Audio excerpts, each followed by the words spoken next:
Saya waktu itu beli sapi 1 ekor itu sapinya tidak bisa berdiri mas. Saya beli harga 4 juta. Kemudian ada orang jual lagi, sapi tidak bisa berdiri lagi. Saya beli harga 7 juta. Kemudian saya rawat dengan sedikit pengetahuan yang saya punya. Saya rawat akhirnya sapi itu bisa berdiri mas. Bisa sehat lagi, tak ingu sesasi mas. Tahun 2022 akhir itu ada PMK mas. Di kandang sini itu semua sapi tidak ada yang berdiri mas. Total kerugian waktu itu ya ada 1.000 lah mas. Iya mas, itu terbesar mas, awal PMK pertama itu mas. Kalau hari biasa itu minimal kita keluarkan sapi per hari 4 ekor mas. Sapi potong ini buat yang lokalan sini mas. Belum sama yang kirim-kirimnya itu 1 bulan kita 2 kali mas. Tahun kemarin itu kita ngirim ke Jakarta juga ada 150-an ekor mas. Itu ada sekitar 6 tahap kalau nggak salah mas itu mas. Iya.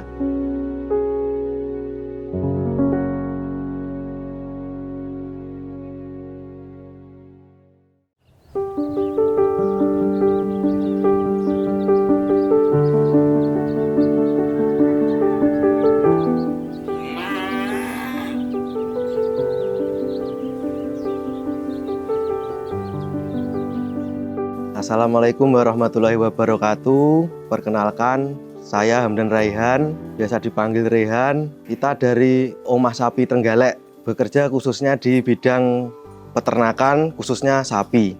Kita Trenggaleknya ada di Desa Pogalan, Kecamatan Pogalan, Kabupaten Trenggalek. Sekarang usia saya 27 tahun. Saya awal di dunia persapian itu usia 24 tahun mas, masih baru aja. Cuma ceritanya dulu itu sebenarnya yang babat di sini itu bapak saya mas. Kemudian tahun 2022 itu saya udah lulus kuliah, mencoba untuk melanjutkan lah usaha yang udah dibangun bapak saya ini. Berarti sempat kuliah? Sempat mas, jurusan S1 peternakan di Universitas Brawijaya. Kebetulan dari kecil itu emang suka ya sama hewan saya itu. Khususnya sapi itu saya hobi dari dulu. Kemudian karena lulus kuliah itu pengennya sebenarnya juga di kantor awalnya, di perkantoran dulu awalnya, ya cari-cari pekerjaan lah gitu. Akhirnya ya yang ada aja lah, adanya sapi ya cobalah, tak coba gimana turun ke kandang. Akhirnya saya juga ke pasar, merasakan lah gimana jatuh bangunnya sapi ini. Akhirnya ya ini mas, saya melihat peluang kalau sekarang itu anak muda khususnya untuk di dunia peternakan ini kayaknya kurang minat mas. Di sini aja, lokal sini mas ya, itu kayak orang memelihara sapi itu kan orang tuanya yang udah tua-tua gitu mas, tidak ada yang meneruskan. Jadi saya melihat peluang itu mas. Mungkin persentasenya kurang dari 10% mungkin ya. Banyak teman-teman yang saya lihat itu ya kerja di perusahaan, kerja di bank kayak gitu mas. Ya yang lebih mudah mungkin itu mas. Ya resik orang mambut letong ini iki. Waktu itu ya mas, ya kita kan udah sekolah, udah cari ijazah kan mas. Pengen kantor, tapi kok sebenarnya kalau dihitung-hitung ya enak di dunia peternakan gini. Ya udahlah mas, tak jalanin aja. Ya saya tekuni semampunya. Dulu cita-cita saya itu kerja di dinas peternakan mas.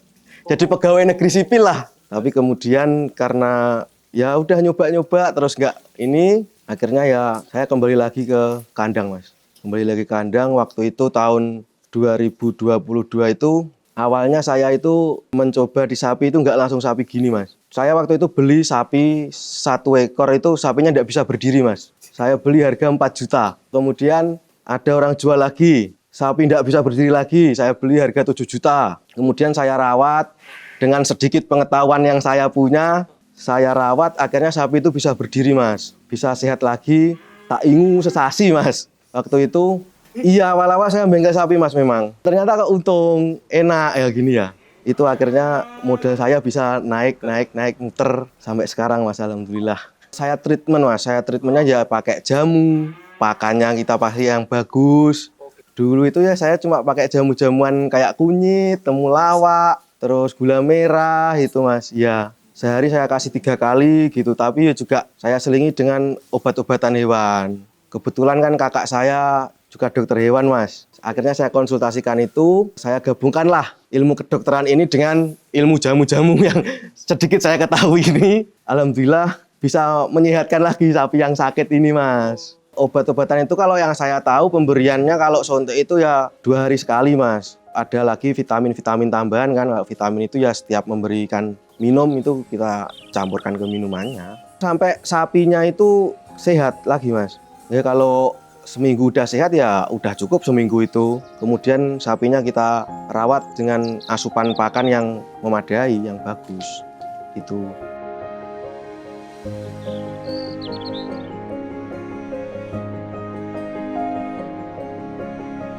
Presentasenya berapa? Mas Rehan belajar S1 peternakan yang itu kepake di dunia peternakannya Mas Rehan. Yang saya pelajari manajemennya harus gini-gini, pakai pakan yang gini-gini, dengan hitungan yang sebegitu rumit, dengan keadaan lapangan yang saya alami sekarang itu nggak nyampe 50% mas. Karena kebutuhan kita yang utama itu dalam beternak ini kan, ya maaf mas ya, kita cari untung mas, dengan memangkas kos yang ada. Ya kalau dihitung rugi ya nggak rugi mas sebenarnya, kita belajar ya ada sedikit yang dimengerti mas, yo kuliah kan. Tapi ya kebanyakan belajarnya di lapangan mas saya. Terjun ke kandang ini terus ke pasar, jalan beberapa tahun ini ya sedikit-sedikit baru bisa memahami ilmu yang sebenarnya mas. Misalnya mas ya, kalau seperti saya ini kan lebih condong ke jual beli mas, jual beli sapi. Tidak ke penggemukan atau breeding lah. Iya masuknya ke trading mas saya, pokoknya saya ada barang, saya tawarkan ke pasar atau ke petani-petani sini atau lewat sosial media entah siapa yang beli. Ketika saya dapat sapi ada yang mau ya udah saya lepas. Kalau teorinya kan di sekolah harus SOP-nya seperti ini, nanti kita pakannya harus buat yang baik-baik, diolah dulu. Ya memang semuanya itu benar, tapi kalau bagi saya yang dijual beli ini terlalu banyak kosnya mas. Kemudian sapi di sini kan keluar masuk mas. Nanti kalau dikasih fermentasi atau olahan pakan belum tentu mau. Jadinya kita kasih rumput yang fresh-fresh saja. Ya tetap kita kasih konsentrat tetap, tapi tidak sebanyak sapi yang memang untuk digemukan. Penggemukan ada sedikit mas, tapi ya itu mas. Misalnya saya dapat yang sapi terus saya jual lagi masih belum pulih lah, belum untung itu saya gemukan lagi mas. Sebenarnya kalau kita beri konsentrat yang bagus ya cukup lah mas untuk menyiasati sususan tersebut. Cuma biasanya kalau yang saya lakukan itu ketika itu sapi potong ya kita ngambilnya dari petani itu mendadak mas. Misal mau kirim besok kita ambil kemarin sore. Misal mau dipotong nanti malam kita kirim sore gitu mas.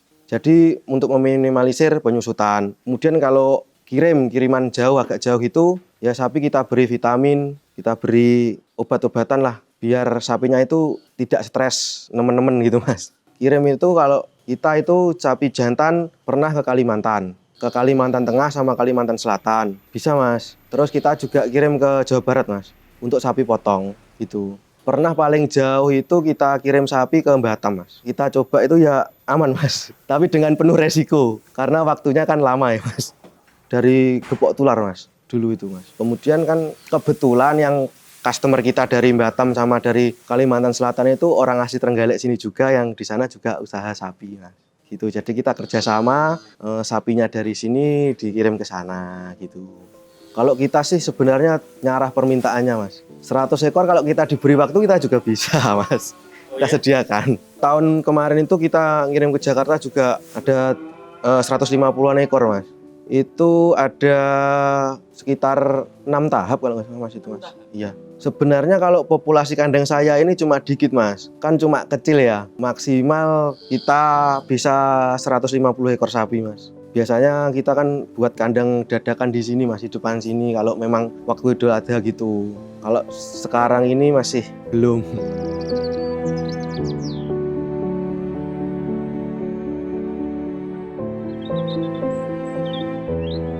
Saya setahun main sapi ini masih agak enak mas, pertama-tama masih lancar lah.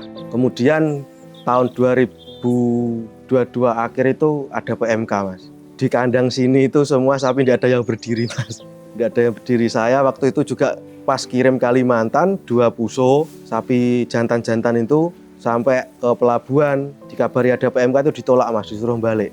Sapi yang namanya sehat sampai sini ya langsung ketularan semua mas, sakit semua mas. Total kerugian waktu itu ya ada 1.000 lah mas. Sakit, Mas. Iya mas, itu terbesar mas, awal PMK pertama itu mas. Itu ya itu mas, melaku timik-timik kan, wis digarap koyo ngono, kayak gitu.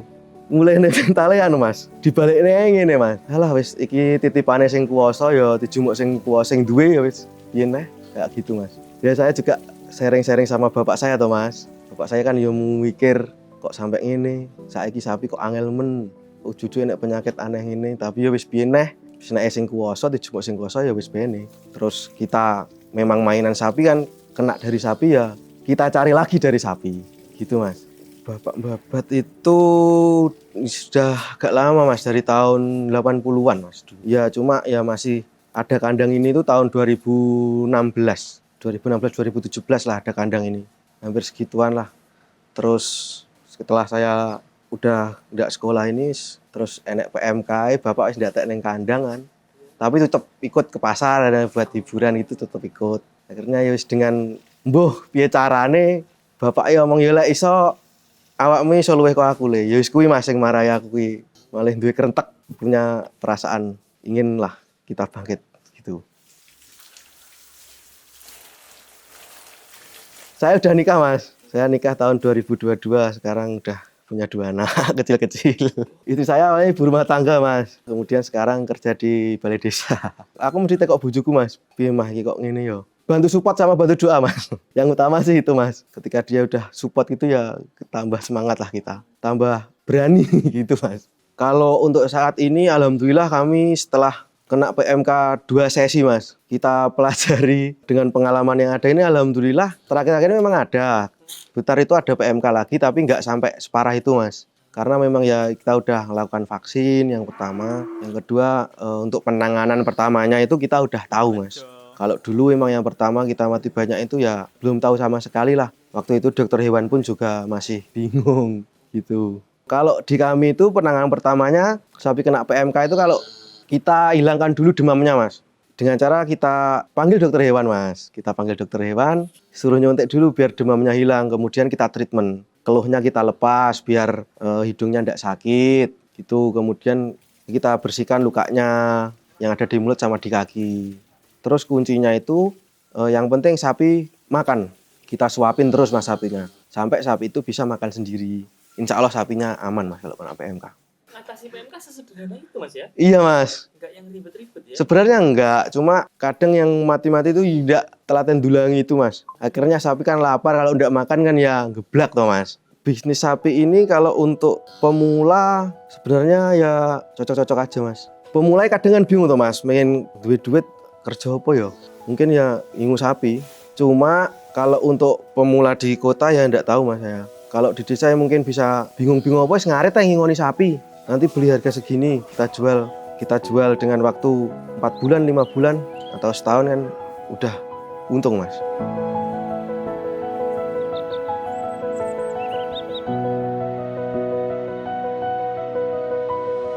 Kalau untuk saat ini cocok Mas menurut saya Mas, karena dengan peluang yang ada ini Mas, harga sapi yang lemu itu sekarang lagi baik Mas.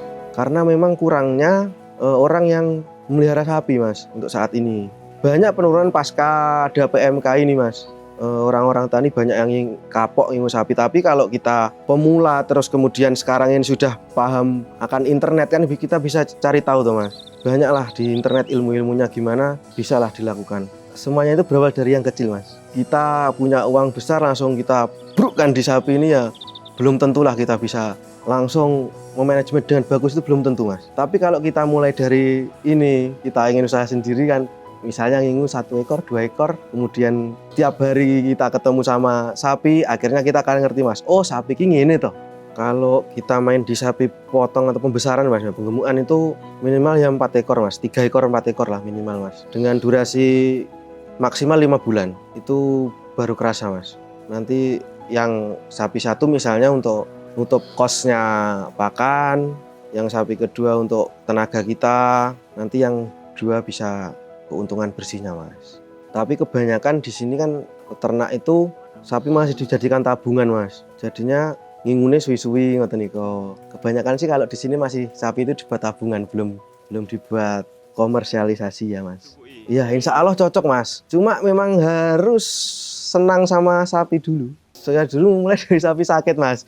Kalau untuk saya sendiri gitu. Titipi sapi no ya gelem ya Mas ya. Oh bisa Mas. Masnya nanti beli sapi di sini misal, bisa beli sapi di sini terus suruh merawatkan, suruh jualkan juga, kami siap. Dengan segala resikonya kita nggak tahu.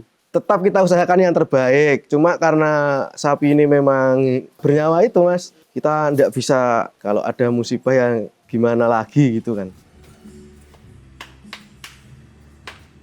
Nggak penake ternak sapi ki nggak kena ditinggal suwi-suwi. Karena sapi itu ya bernyawa tadi harus tiap hari dicek kan Mas. Lek ndak dicek dhewe ya kurang marem Mas. Kan gitu.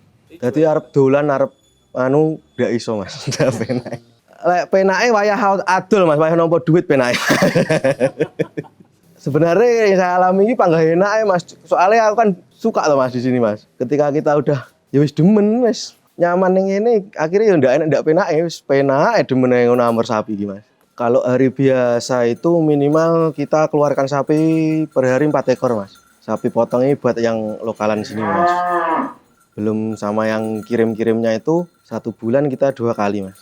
Tiap hari keluar kan enggak cari ya banyak-banyak ya Mas. Penting lancar Mas usaha ini Mas. Maksudnya penting payu lah, kita enggak menarget harus sapi segini, untung segini enggak Mas. Yang penting kita udah untung dikit, yang penting sapi bisa muter terus Mas. Gitu Mas. Kalau pesan bapak saya ya itu Mas, yang penting kita usaha ini kan tidak serakah, kemudian kejujuran yang utama Mas. Kadang ya ada Mas nafsu seperti itu Mas, cuma saya kembali lagi gini Mas, tidak apa-apa didik, yang penting kita bisa belanja lagi, jual lagi, belanja lagi, jual lagi, itu aja Mas Mian. Biar tetap muter, kemudian langganan itu tetap bisa rekat ke kita. Jadi kadang kita itu enggak cari orang, dicari orang gitu Mas. Ben, ning kono lho, isik penak.